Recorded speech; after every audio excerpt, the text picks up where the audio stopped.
बांग्लादेश के अंदर अशांति का माहौल है। हिंदुओं के और माइनॉरिटीज़ के 5-5 हज़ार साल पुराने मंदिर तोड़े जा रहे हैं।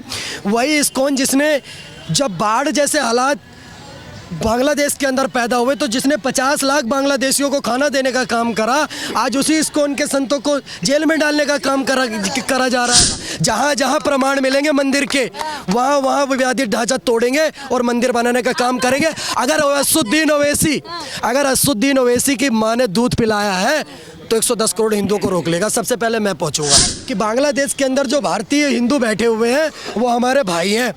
अगर उन पर कोई आँच आएगी तो फिर इसका खामियाजा बांग्लादेश की सरकार को भुगतना पड़ेगा। पूरी दुनिया के अंदर एक गिरोह काम कर रहा है। कैसे न कैसे करके एक लास्ट देश हिंदुओं का ये बचा हुआ है, इनको कैसे न कैसे करके निपटाना है। अगर हम बांग्लादेश को पैदा करना जानते हैं ना तो मिटाना भी जानते हैं। तो मिटाएंगे कैसे बांग्लादेश को? भाई सब जब बनाया है तो ऐसे मिटा देंगे।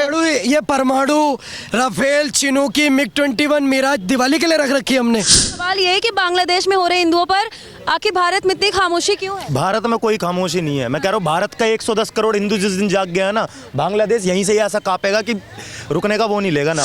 मैं कह रहा हूँ जहाँ हमें बांग्लादेशी दिखेगा ना, जहाँ भी रोहिंग्या मुसलमान दिखेगा या वैसे भी कोई दिख जाएगा घुसपैठिया, ऐसी गांड तोड़ेंगे ना बीच रोड पे लाके, बता देंगे कहाँ से आए हो कहाँ से जाओ, वहीं भेज देंगे। अगर हिंदुस्तान में भी ये माहौल बनेगा, अभी तो बांग्लादेश में, अभी हिंदुस्तान में भी बनने वाला है।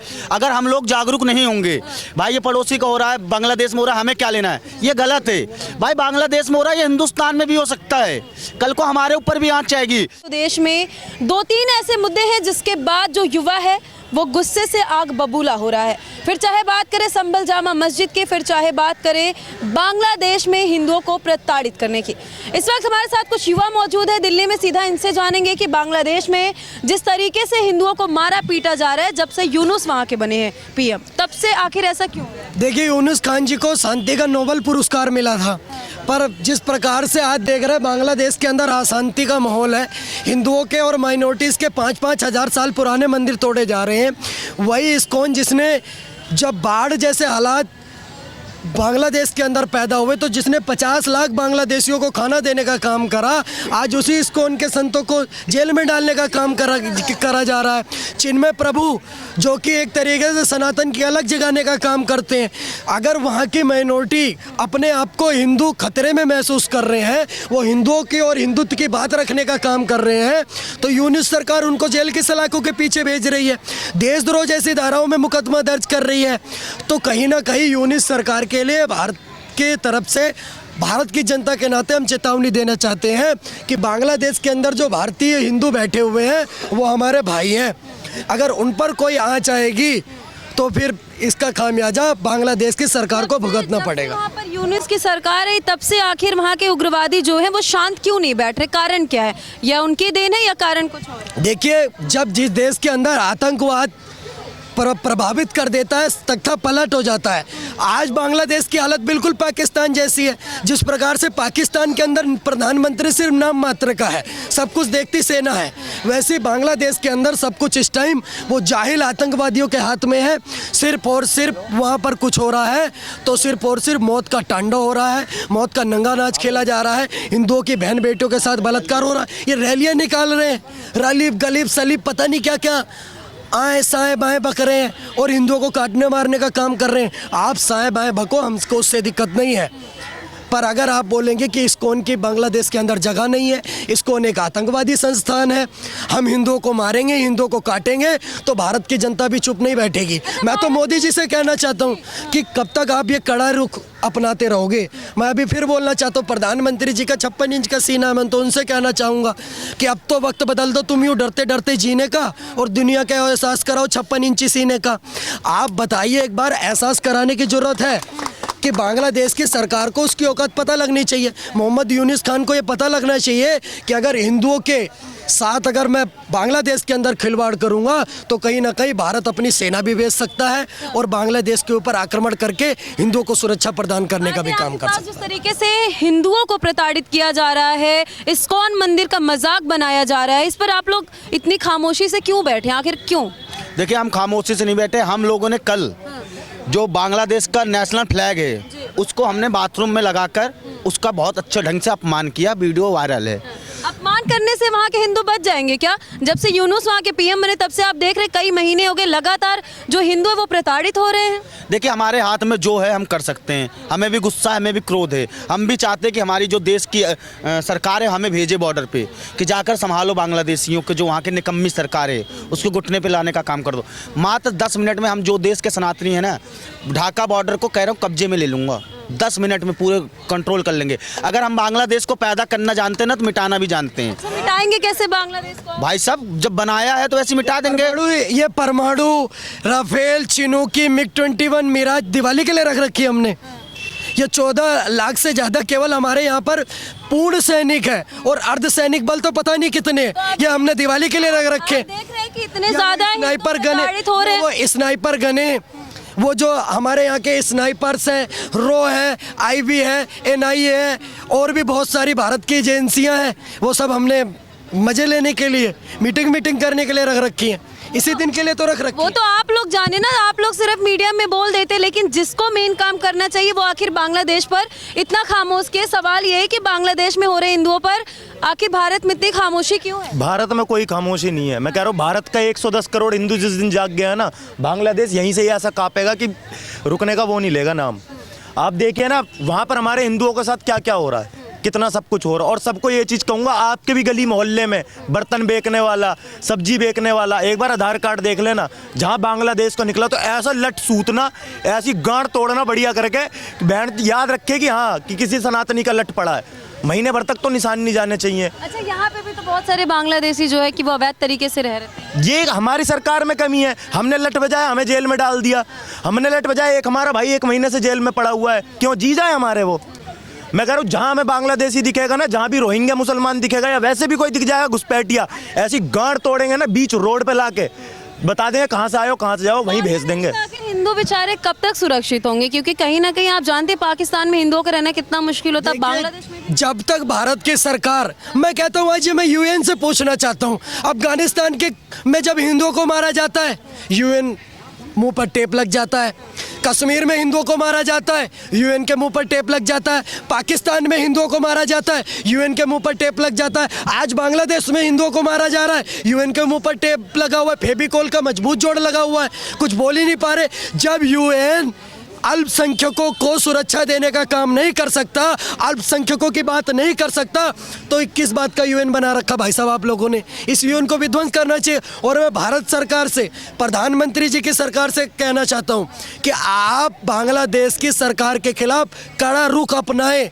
और जरूरत पड़े तो भारत की सेना वहां पर बांग्लादेश में भेज करके आप वहां के लोगों को सुरक्षा देने का काम करो। 2 करोड़ हिंदू है, 2 करोड़ हिंदू हैं। जब इस देश के अंदर 20 करोड़ स्लीपर सेल हम पाल सकते हैं, मंदिरों के टैक्स से हम पाल सकते हैं 20 करोड़ स्लीपर सेल, जब इस देश के अंदर 2 करोड़ का आदमी असुद्दीन ओवैसी जो कि तिरंगे को अपमान करता है, संसद के अंदर जय फिलिस्तीन बोलता है, भारत माता की जय बोलने में दिक्कत होती, वो स्लीपर सेल, वो स्लीपर सेल। मेरी बात सुनिए, जब ओवैसी जैसे 2 करोड़ के आदमियों को इस देश के अंदर पाल सकते हैं तो वो 2 करोड़ हमारे हिंदू भाई हैं। जरूरत पड़ी तो मैं भारत सरकार से कहना चाहता हूँ उनको अपने देश में शरण देनी चाहिए और नागरिकता भी देनी चाहिए। भारत सुनी, ओवैसी ने अभी एक बयान दिया कि आई की जगह बीएसआई पढ़ाने में जो है लोगों को बिजी किया जाएगा, तंज कसते हुए मस्जिद वाली बात पे बोला Owaisi.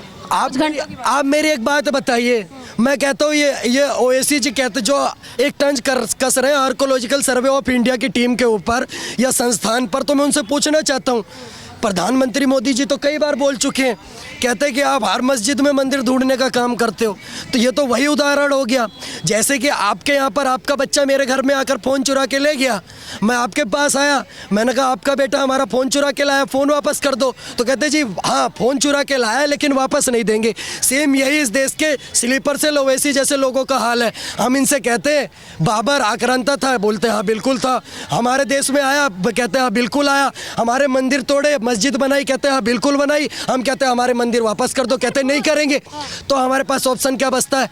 Supreme court, archaeological survey of India. आज मैं असुद्दीन ओवैसी जी से पूछना चाहता हूँ, जहाँ खुदा है वो प्रधानमंत्री जी ने तो बोल रखा है आज यहाँ खुदा है कल वहाँ खुदेगा, और जहाँ कल नहीं खुदा है वहाँ परसों खुदेगा, और जहाँ जहाँ खुदता है वहाँ ही भगवान निकल आता है। तो इसमें तो हमारी कोई गलती नहीं है, क्योंकि इनके धर्म से ज़्यादा पुराने तो हमारे मंदिर हैं। जो 1400 साल पहले आए वो हमारे से आज प्रमाण मांग रहे हैं। क्या बोल देखिए मैं ये कहना चाहूँगा कि भारत सरकार से हाथ जोड़ के रिक्वेस्ट है, या तो मोदी जी आपसे अगर गद्दी नहीं संभल रही है तो योगी जी को बैठा दो, योगी जी सब काम खत्म कर देंगे। योगी जी कैसे संभाल योगी जी बहुत अच्छे से संभाल लेंगे। योगी जी मात्र 5 मिनट में पूरा कंट्रोल कर लेंगे ये जितने रोहिंग्या बांग्लादेशी यहाँ घूम रहे। अगर मोदी जी गद्दी से भी नहीं उतरना चाहते तो हमें छूट दे दो कि भाई यहाँ पे जो अनलीगल तरीके से रह रहे भारत में बांग्लादेशी मुसलमान, रोहिंग्या मुसलमान, हमें खुला छूट दे दे। मात्र 8 घंटे के अंदर पूरा करिएगा आप लोग? चीखने चिल्लाने के लिए कुछ करते भी? मैं बताता हूँ क्या क्या करेंगे हम कि हे भारत के राम जगो मैं तुम्हें जगाने आया हूँ और 100 धर्मों का धर्म एक बलिदान बताने आया हूँ। सुनो, बांग्लादेश कैद हुआ है आतंकवाद की जंजीरों से। आज बता दो कितना पानी है भारत के वीरों से। तो भारत का एक एक वीर निकलेगा, 110 करोड़ सनातनियों में से ही निकलेगा और बांग्लादेश के सरकार को और वहाँ के जो आतंकवाद समर्थित सरकार है उनकी ईंट से ईंट बजाएंगे और अपने हिंदू भाइयों को संरक्षण देने का काम करेंगे। और दूसरी चीज़ एक बात और कहना चाहता हूँ आपके चैनल के माध्यम से कि अभी जरा सा धीर धरो। असुद्दीन ओवैसी के लिए ये कि अभी जरा सा धीर धरो, यमुना का पानी डोलेगा और राम भक्त के बाद अभी तो श्याम भक्त भी डोलेगा। और जिस दिन गदा उठा लिया हमारे पवन पुत्र बजरंगी ने, कब्र में लेटा औरंगजेब भी राधे राधे बोलेगा। जहाँ जहाँ प्रमाण मिलेंगे मंदिर के वहाँ वहाँ विवादित ढांचा तोड़ेंगे और मंदिर बनाने का काम करेंगे। अगर असुद्दीन ओवैसी की माँ ने दूध पिलाया है तो 110 करोड़ हिंदुओं को रोक लेगा। सबसे पहले मैं पहुंचूंगा। ऐसी बयानबाजी एक बात से- और कह रहा हूं मैं, ऐसे बयानबाजी से एक धक्का और दो, विवादित ढांचा तोड़ दो, विवादित ढांचा। ऐसे आप ऐसे बोल के लोग हिंसा फैलाने का काम करते हैं। वो 15 मिनट बोल रहे हैं, वो हिंसा नहीं है। वो कह रहे कि 15 मिनट के लिए पुलिस हटा लो तो हम 20 करोड़ तुम 100 करोड़ हम देख लेंगे, निपटा देंगे। तो बेटा अकरुद्दीन फकरुद्दीन सकरुद्दीन 6 दिसंबर 1992 को 5 मिनट के लिए पुलिस हटी थी। बहुत सारे गोल टोपी लंबी दाढ़ी अपने अब्बा का चेहरा भी नहीं देख पाए और दोबारा जब मर्जी 5 मिनट के लिए हटा लेना, अपने अब्बा का चेहरा भी नहीं देख पाओगे। क्या बोलिएगा बांग्लादेश में जिस तरीके से यूनुस के अंडर में हिंदुओं को प्रताड़ित किया जा रहा है? हिंदू को प्रताड़ित कह रहे हो आप? क्यों पब्लिक को बेवकूफ़ बना रहे हो? वहाँ पर बच्चों के आ रहे हैं, 100 बंदे कार कर रहे हैं। माँ के सामने बेटी का हो रहा है, बेटी के सामने माँ का बलात्कार हो रहा है, पति के सामने पत्नी का हो रहा है, बाप के सामने बेटी का हो रहा है। ये बताओ आप लोगों को, माँ जितना बुरा हो रहा है सर उतना बुरा ना कश्मीर के अंदर भी नहीं हुआ था। माँ की आर्मी, वहाँ के जो स्टूडेंट के द्वारा जो प्रोपेगेंडा चलाया गया और किन प्रोपेगेंडे के हिसाब से पाकिस्तान से, ईरान, इराक, सीरिया से उनके पास फंड पहुँचाया गया, कौन सी गैंग ने मिलकर के वहाँ हिंसा भड़काई गई। तो ये समझना चाहिए हिंदुस्तान के हिंदुओं को कि भारत के अंदर भी होने लग रहा है ये चीज़। आज हम भी दिल्ली में गए थे, अपनी पसलियाँ सब तुड़वा करके आए। आज हम भी बांग्लादेश के हिंदुओं के लिए, हमारी पसलियाँ हिल गई है, पकड़ के इसलिए खड़ा हूँ कि मेरे बहुत दर्द हो रहे हैं। मैं यकीन बता रहा हूँ मैं तुम्हें, अगर आज तुम हिंदू हो, तुम हवाबाजी करते रह गए ना, तो तुम्हारे पड़ोसी वाला जो है ना जिहादी, जिसको तुमने किराए पे दुकान में कहीं पर भी बसा रखा है, वो तुम्हारी बेटी का करेगा और तुम्हारे बगल वाले मकान में करेगा और शादी करके करेगा, जिहाद करेगा, उससे 4 बच्चे पैदा करेगा और तुम्हारी बेटी हाथ मारेगा। इन्हें समझ नहीं आ रहा है। एक यूं कहते हैं पृथ्वीराज चौहान, चौहानों की लड़की, उन्हीं का किराएदार लेकर के भाग गया। फरीदाबाद की बता रहा हूँ मैं, टीटू कॉलोनी की, और कुछ ना कर पाए ये चौहान। जो कह रहे थे चौहान, पृथ्वीराज चौहान के बच्चे हैं हम लोग, क्यों नहीं कर पाए भाई? तुम्हारा किराएदार वो जो मुसलमान था, वो तुम्हारी बेटी लेगा, तुम्हारी बेटी को पागल कर दिया। मैं कह रहा हूँ पूरी दुनिया के अंदर एक गिरोह काम कर रहा है। कैसे ना कैसे करके एक लास्ट देश हिंदुओं का ये बचा हुआ है, इनको कैसे ना कैसे करके निपटाना है।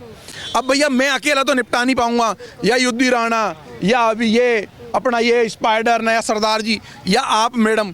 हिंदू तो आप भी हो, समय आएगा तो आप भी लड़ोगे। चाहे आप पे हथियार ना हो तो माइक लेकर के पीछे पड़ोगे जब आपके परिवार में आपके माँ के ऊपर कोई हमला करेगा, बाप के ऊपर करेगा। अगर आज आप एक नहीं हुए ना, तो आप सोच लो कि कश्मीर फाइल जो मूवी थी ना, किस तरीके से कितने लोगों के बीच में कपड़े फाड़ दिए थे एक जिहादी ने। बांग्लादेश में जिस तरीके का माहौल है, ऐसा कभी किसी ने सोचा था? मैं ये बता रहा हूँ, अगर हिंदुस्तान में भी ये माहौल बनेगा, अभी तो बांग्लादेश में, अभी हिंदुस्तान में भी बनने वाला है।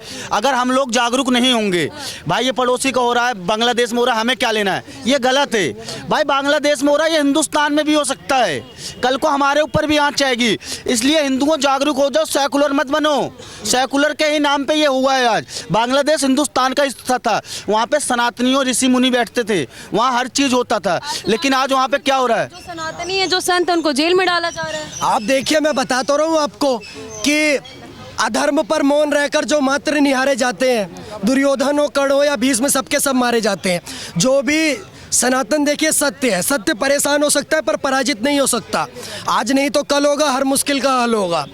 ये भी दिन है, गुजर जाएंगे, लेकिन बांग्लादेश के अंदर एक बहुत बड़ा इतिहास बनने जा रहा है कि अगर हिंदुओं को छेड़ोगे तो हिंदू सहिष्णु भी है और हिंदू विष्णु भी है। अगर श्री कृष्ण जी मुरली रखते हैं तो श्री कृष्ण जी सुदर्शन चक्र भी रखते हैं। अगर कोई मुरली की भाषा समझेगा तो उसको मुरली की भाषा समझाएंगे, अगर कोई चक्र से समझेगा तो उसको चक्र से भी समझाएंगे। आप देख लीजिए संभल के अंदर आपने देखा, वो जाहिल कौम के जाहिल लोग पत्थरबाजी कर रहे हैं पुलिस के ऊपर, और वो कुछ इस देश के अंदर नवाजवादी पार्टी, कांग्रेस पार्टी और ये ऑल इंडिया मुस्लिम पता नहीं कौन कौन सी संभल पार्टी। पे आपसे चर्चा करूंगी। फिलहाल आपने देखा कि बांग्लादेश में हिंदुओं पर हो रहे प्रताड़ना को लेकर के जो यहाँ के लोग हैं, जो यहाँ के युवा हैं, वो क्या चाहते हैं, इनकी बातों को आपने सुना भी। फिलहाल आप कितने सहमत है, कमेंट सेक्शन में जाकर के जरूर बताइएगा। आगे आपको ऐसी जानकारी देते रहेंगे। जय हिंद।